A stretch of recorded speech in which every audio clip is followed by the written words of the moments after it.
Bismillahirrahmanirrahim. Alhamdulillahirabbil alamin. Wassalatu wassalamu ala nabiyyina Muhammadin wa ala alihi wa ashabihi ajmain. Amma ba'd. Ayolah akhwah rahimani wa rahimakumullah. Pada kesempatan kali ini kita akan masuk pada pembahasan selanjutnya dari pembagian hukum syar'i. Pembagian hukum syar'i setelah pada pertemuan sebelumnya kita menjelaskan tentang hukum taklifi. Hukum taklifi yang berkaitan dengan hukum sesuatu, yaitu yang berkaitan dengan wajib, mandub, mustahab, sunnah, ada makruh, ada mubah, dan ada haram. Ini adalah konsekuensi dari Al-Quran dan Sunnah, dari lisan syariat yang baik berupa apa namanya tuntutan, beban, pilihan, ataupun tanda-tanda. Dan itu sudah kita pelajari pada pertemuan sebelumnya, di mana yang dimaksudkan dengan hukum taklifi maqtadah hitab syari' al-muta'alliq bi af'al al-mukallifi min talabin aw tahyin aw takhyirin aw wad'in. Hadza huwa hukmu taklifi. Sudah kita sebutkan pada pertemuan yang sebelumnya. Insyaallah pada pertemuan kali ini kita akan masuk dalam hukum al-wad'iyah, al-ahkam al-wad'iyah. Hukum al-ahkam al-wad'iyah, al-ahkam al-wad'iyah itu diambil dari kata wad'a. Maka definisinya adalah ma wada'ahu syari' min amaratin lisubutin aw intifa'in aw nufuzin aw ilqa'in. Kita bisa katakan maksudnya adalah tanda yang ditentukan oleh syariat, tanda-tanda yang ditetapkan oleh syariat, yang ditentukan oleh syariat untuk menetapkan atau membatalkan sesuatu. Jadi hukum wad'iyah itu adalah sebuah berita, sebuah tanda yang ditetapkan oleh syariat, yang ditetapkan oleh Allah Subhanahu wa taala, yang ditetapkan oleh syariat Al-Quran maupun dari sunnah, untuk menetapkan sesuatu itu, untuk menentukan sesuatu itu terjadi atau tidak terjadi, sesuatu itu sah atau tidak sah, terlaksana atau tidak terlaksana, untuk menetapkan atau membatalkan sesuatu. Berarti sebuah kabar, sebuah berita, misalnya tentang sebuah kasus A itu, oh ini sah terjadi, atau tidak sah, terbatal, batil, di cancel, seperti itu. Jadi ini berkaitan dengan al-ahkam al-wada'iyah.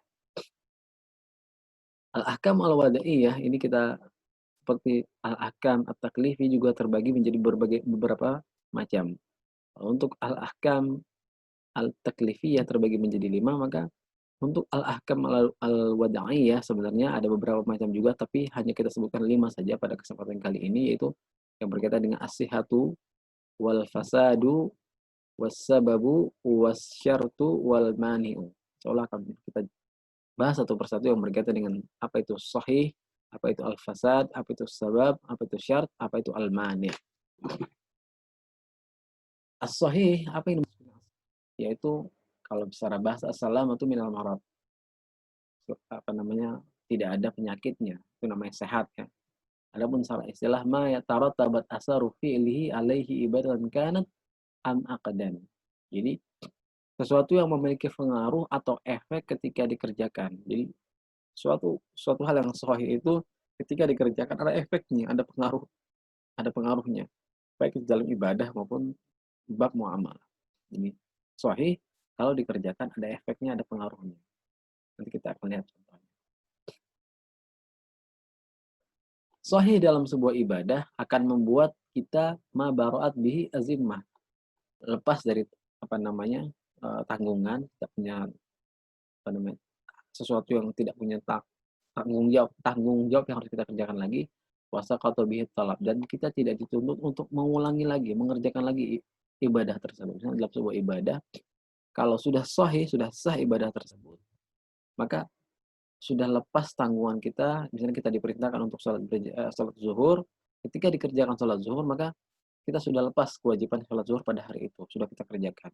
dan kita tidak dituntut untuk melakukan sholat zuhur lagi. Itu kalau sudah sahih. Jadi ibadah sahih, kalau ibadah itu sudah sahih, kita tidak sudah lepas tanggungannya hari itu dan tidak dituntut untuk mengerjakan sholat zuhur lagi. Itu kalau sahih.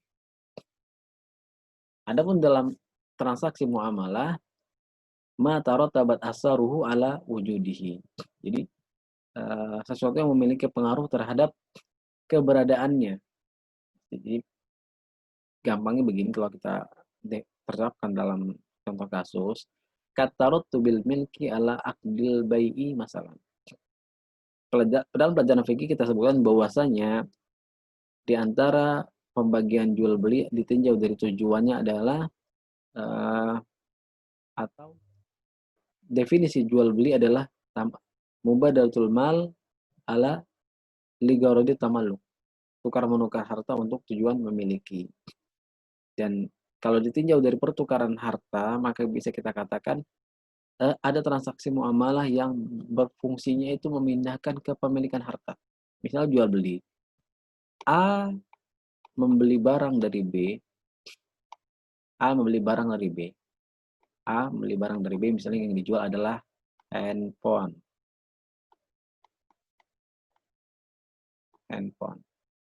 Kalau jual beli yang sah dalam muamalah, maka kepemilikan handphone ini yang awalnya milik A akan pindah ke milik B.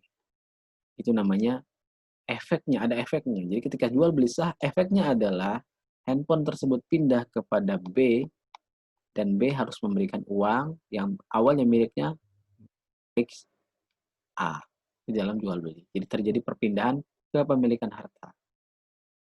Kalau terjadi perpindahan kepemilikan harta berarti jual belinya sah. Jadi jual beli yang sah itu efeknya membuat pelaku jual beli mereka bertukar kepemilikan harta. Bisa dipahami ya. Dan harus diingat bahwasanya syarat dan ketentuan itu berlaku dalam masalah sebuah ibadah atau sebuah transaksi muamalah. Jadi syarat dan ketentuannya berlaku. Ini secara umum kita katakan syarat dan ketentuan berlaku. Artinya kalau suatu ibadah tersebut syaratnya dan ketentuan tidak terpenuhi, maka ibadah tersebut tidak sah, tidak cukup, tidak sempurna, tidak sah. Wala yakunu syai'u sahihan illa bitamami syuruti. Suatu ibadah itu tidak akan bisa menjadi sah, menjadi benar kecuali dengan tamamu syurut. Syarat-syaratnya lengkap, semua syaratnya lengkap. Misal seseorang ingin nikah diperintahkan untuk mengurus N1, N2, N3, N4, N5, semua syarat. Kalau salah satu syarat tersebut tidak terpenuhi, maka dia tidak bisa daftar nikah. Wantifaul mawani', tidak boleh ada penghalang. Misalnya seorang ingin menikah, dia sudah lengkapi syaratnya 1, 2, 3, 4, 5, sudah dia lengkapi syaratnya, tapi ada penghalang. Apa penghalangnya? Ternyata calon mempelai wanitanya atau calon pasangannya belum ada. Ini berarti ada penghalang. Atau calon mempelainya di penjara ternyata atau ada penghalang dari ketika keinginan dia untuk menikah tersebut. Jadi syarat dan ketentuan berlaku. Syartun minasyurut. Kalau salah satu syaratnya tidak terpenuhi, awujida mani'un minal mawani' imtana'at as-sihah. Kalau ada satu syarat yang tidak terpenuhi atau kalau ada satu syarat yang tidak terpenuhi, maka ibadah tersebut tidak sah. Tapi kalau begitu juga ketika ada penghalang, ada mawani' dalam sebuah ibadah, maka ibadah tersebut juga menjadi tidak sah. Kita lihat contohnya dalam misalu faqdi syarti fil ibadah. Contohnya ketika syarat hilang dalam sebuah ibadah adalah an yusalliya bila taharah. Seorang sholat tanpa bersuci. Bersuci adalah syarat sahnya sholat. Ketika dia tidak bersuci, maka dia sudah tidak melaksanakan salah satu syarat sholat. Syarat sah sholat. Kalau syarat sah sholat tidak dia penuhi, maka sholatnya berarti tidak sah. Contoh kedua, dalam jual beli Di antara syarat usaha jual beli adalah menjual barang itu pelaku jual beli itu memiliki barang. Uh, dilakukan transaksi dilakukan oleh pemilik barang atau pelaku aslinya. Ketika seseorang menjual barang yang bukan miliknya, berarti tidak terpenuhi syaratnya, maka jual belinya tidak sah. Ini contoh kalau syaratnya tidak terpenuhi. Contoh yang lain, kalau ada penghalang, misalnya, ini contohnya agak sulit, kita ganti misalnya contohnya, seorang wanita, dia ingin puasa, as-saum, tapi ternyata pada hari itu dia kena haid, al-haidu. Maka ini ada penghalang. Dia mungkin syaratnya sudah dipenuhi, dia sudah malamnya sudah makan sahur, dia sudah persiapan bangun tubuh sudah persiapan, sudah berniat makan sahur, kemudian sudah sampai jam 9 pagi dia sudah atau ketika dia akan berniat untuk puasa itu sudah siap semuanya, tiba-tiba dia datang haid, maka ini terjadi menghalang di dalam melaksanakan ibadah. Maka dia tidak sah untuk melakukan puasa pada hari tersebut karena dia sudah datang bulan atau datang haid. Wa misal wujudul mani' fil aqdi, dan contoh ada penghalang dalam sebuah transaksi muamalah adalah misalnya seseorang jual beli di waktu sholat di hari Jumat. Ketika azan, ini sudah kita sebutkan dalam masalah fikih muamalah bahwasanya di antara jual beli yang terlarang adalah jual beli di waktu ketika azan Jumat berkumandang yang kedua. Azan Jumat yang kedua berkumandang. Maka ini terlarang jual belinya. Jadi ketika ada seorang A dan B. A ini dia adalah orang yang wajib sholat Jumat. Dia laki-laki, tidak safar, mukim, penduduk setempat, dan dia juga orang yang merdeka dan bukan wanita dan sudah dia balik, maka dia wajib sholat Jumat. Akan tetapi ketika azan berkumandang kalau Jumat, dia sedang melaksanakan jual beli handphone. Maka ini jual belinya dilakukan di waktu yang terlarang, maka ada penghalang. Maka ini tidak sah. Ini menurut pendapat di antara pendapat para ulama. Contoh misalnya, ini adalah contoh syarat sah sholat misalnya. Kalau salah satu syarat tersebut ini, 5 syarat ini tidak terpenuhi, maka ibadahnya tidak sah. Tidak tidak suci dari hadis, atau ini tidak menutup aurat dengan pakaian suci, atau berada di tempat yang najis, tidak tahu waktu sholat, dan tidak menghadap kiblat, maka semua ini akan membuat sholatnya tidak sah. Satu saja tidak terpenuhi, maka sholatnya tidak sah. Begitu juga dalam jual beli, ini kemarin sudah kita sebutkan, kalau ada salah satu syarat ini tidak terpenuhi, maka jual belinya menjadi tidak sah. Ini berkaitan dengan syarat. Kemudian apa itu al-fasad? Al-fasidu.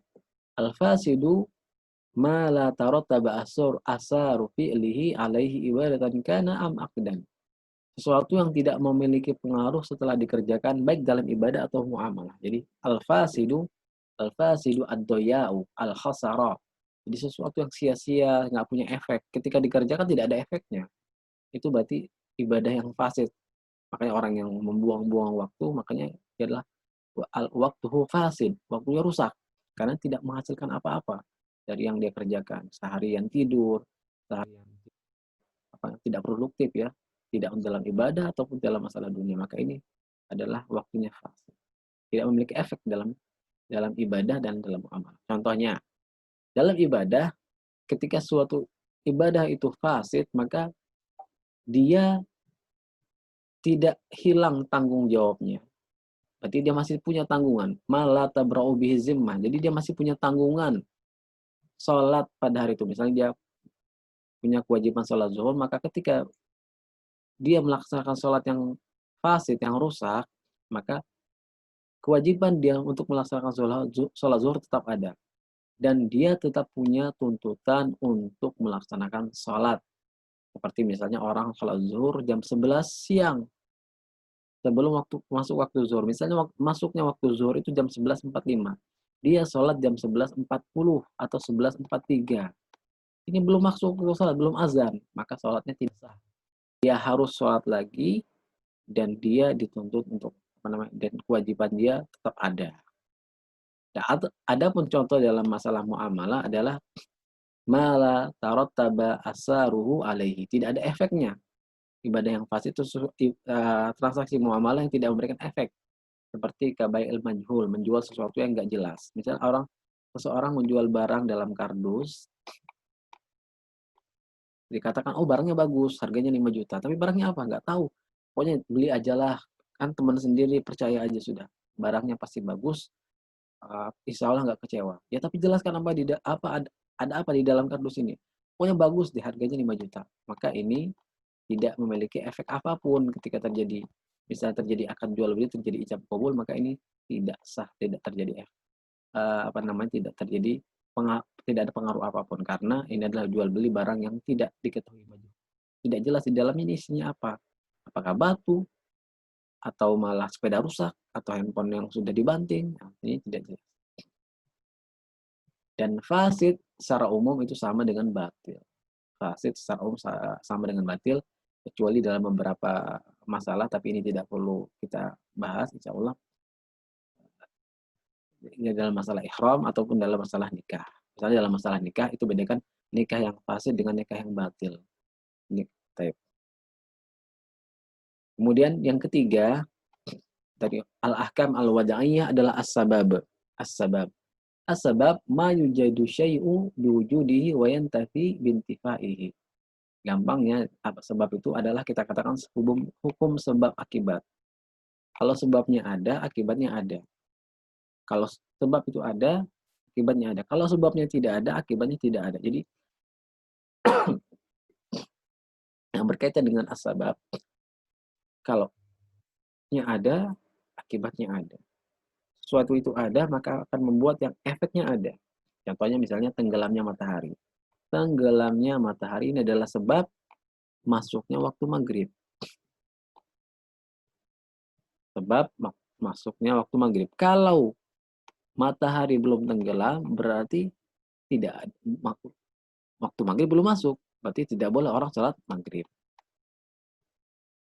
Jadi berkaitan, saling berkaitan. Jadi kalau seorang matahari sudah tenggelam, maka dia boleh sholat maghrib karena waktu maghrib sudah masuk. Begitu juga misalnya terbitnya matahari di pagi hari, terbitnya matahari di pagi hari itu akan membuat dunia terang benderang. Cuaca cerah ya, tidak ada,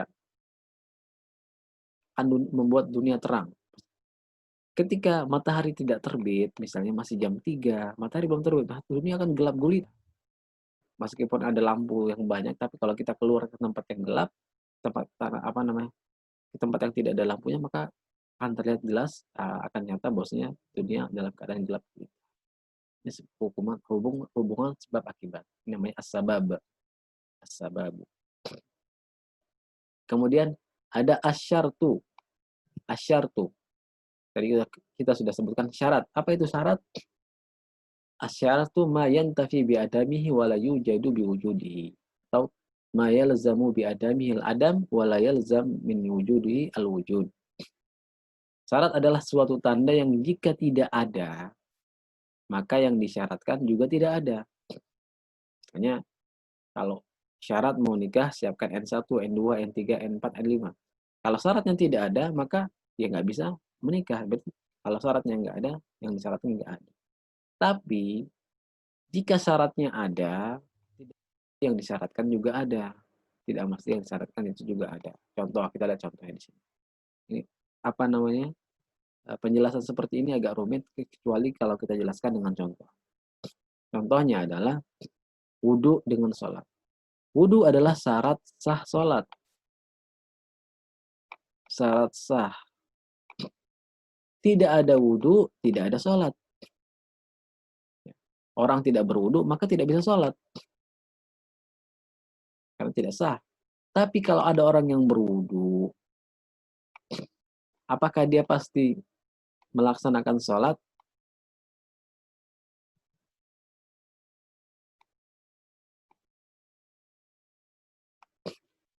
Ada yang berwudu belum tentu ada sholat, karena bisa jadi dia berwudu karena mungkin ingin menyegarkan badan, atau ingin menjaga wudu, menjaga diri untuk tetap selalu dalam keadaan wudu. Maka ini orang yang belum tentu pasti melaksanakan sholat. Tapi orang yang sholat pasti harus berwudu. Kalau, kalau tidak berwudu, ya tayamum. Yang jelas harus bersuci. Kalau tidak bersuci, maka tidak sah sholatnya. Ini bisa dipahami ya. Contoh, eh, syarat ini namanya syarat. Jadi wudhu ini adalah syarat. Keberadaan wudhu menjadi syarat adanya sholat. Tapi adanya syarat tidak mesti adanya sholat. Mungkin agak sedikit rumit tapi nggak apa-apa. Kita lanjut. Almania. Almania. Apa itu almania? Penghalang. Jadi kita katakan penghalang. Penghalang itu adalah lawan daripada lawannya dari asyartu. Asyartu. Lawan jadi syarat. Kalau asyart, kalau ada, kalau tidak ada, yang disyaratkan tidak ada. Kalau ada, belum tentu yang disyaratkan ada. Maka kalau almanya, ma yalzam biwujudihil adam wa la yalzam sesuatu yang kalau dia ada, maka membuat yang disyaratkan itu tidak ada. Wa la yalzam bi adamil wujud. Penghalang adalah suatu tanda yang jika terjadi maka akan menghalangi sesuatu. Kalau ada, maka akan membuat sesuatu itu terhalangi. Namun jika dia ada, tidak ada, maka belum punya pengaruh. Belum punya pengaruh. Kita lihat contohnya misalnya haid. Haid. Wanita yang haid itu tidak bisa sholat karena ada penghalangnya. Penghalangnya. Ada haid, tidak ada sholat. Tidak bisa sholat, ya tidak bisa puasa, tidak bisa sholat. Orang yang tidak haid belum tentu sholat. Orang yang tidak haid belum tentu sholat. Bisa jadi karena belum masuk waktunya. Bisa jadi karena belum masuk waktu. Jadi tidak adanya haid belum tentu ada sholat. Belum tentu adanya sholat. Tidak ada haid, misalnya ada orang yang wanita yang tidak haid, belum tentu dia puasa. Belum tentu dia puasa. Tapi kalau ada wanita yang haid, dia tidak bisa sholat, tidak bisa puasa. Tapi ini namanya al-mawani'. Mawani' itu kalau ada membuat seseorang terhalangi untuk melaksanakan sholat atau puasa misalnya. Tapi kalau haidnya tidak ada, belum tentu dia melaksanakan sholat atau melaksanakan puasa. Ini dimaksudkan dengan al-mani' atau al-mawani', penghalang. Kita bisa katakan arsyartu adalah lawan dari al-mani'u, lagi di lawannya. Lawan. Ini berkaitan dengan al-ahkam al-wada'iyah.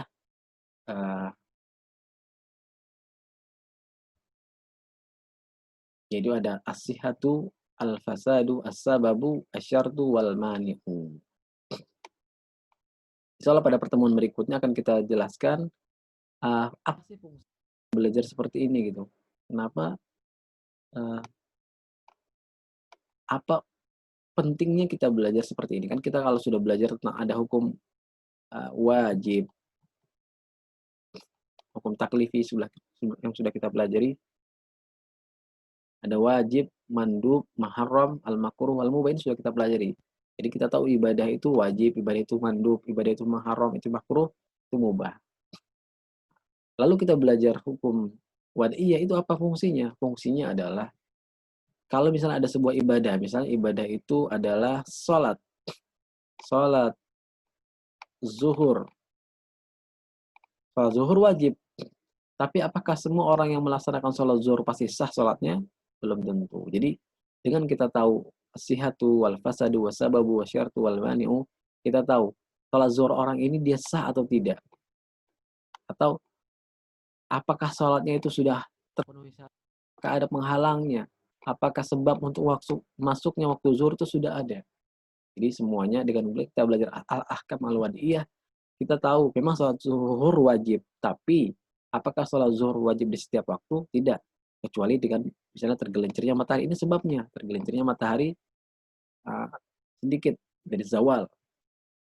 Atau syaratnya. Ada syarat sah sholat atau syarat wajib sholat. Maka juga harus terpenuhi. Kemudian juga al-mani'. Apakah ada penghalangnya? Jadi ini keterkaitan al-ahkam al-wad'iyah dengan al-ahkam taklifiyah. Insyaallah pada pertemuan berikutnya kita lanjutkan pembahasan kita. Naktafi bihadzal qadar, subhanakallahumma wa bihamdika, asyhadu an la ilaha illa anta, astaghfiruka wa atubu ilaik. Wassalamualaikum warahmatullahi wabarakatuh.